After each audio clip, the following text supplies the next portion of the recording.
Welcome to Samba Samba. Enjoy the video. In this video, I will compare the pitch reports for Delhi Capitals versus Chennai Super Kings matches. We'll explore the unique characteristics of their respective home grounds. Delhi's pitch often provides a good surface for batsmen, with some early assistance for fast bowlers. In contrast, Chennai's pitch is famously known for its slower nature and significant support for spinners as the game progresses. These differences heavily influence team compositions and game plans. Delhi's home ground, the Arun Jaitley Stadium, is generally considered a balanced pitch, often leaning towards batsmen due to its dry nature and relatively short boundaries. While fast bowlers might get some initial bounce, spinners tend to become more influential as the game wears on.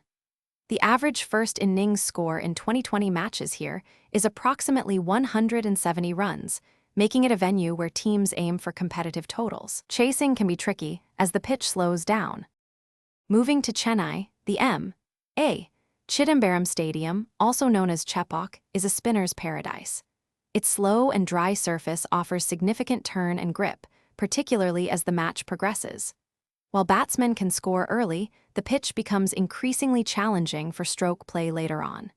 The average first innings score in 2020 matches here usually falls between 150 and 170 runs. Teams often prefer to bat first to set a target. The key difference lies in their fundamental nature.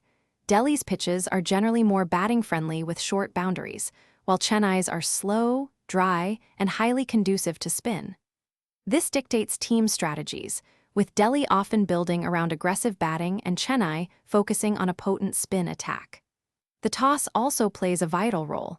Teams might prefer chasing in Delhi but batting first is often the preferred option in Chennai to capitalize on the initial conditions before the pitch deteriorates. Thanks for watching. Consider subscribing if we helped you.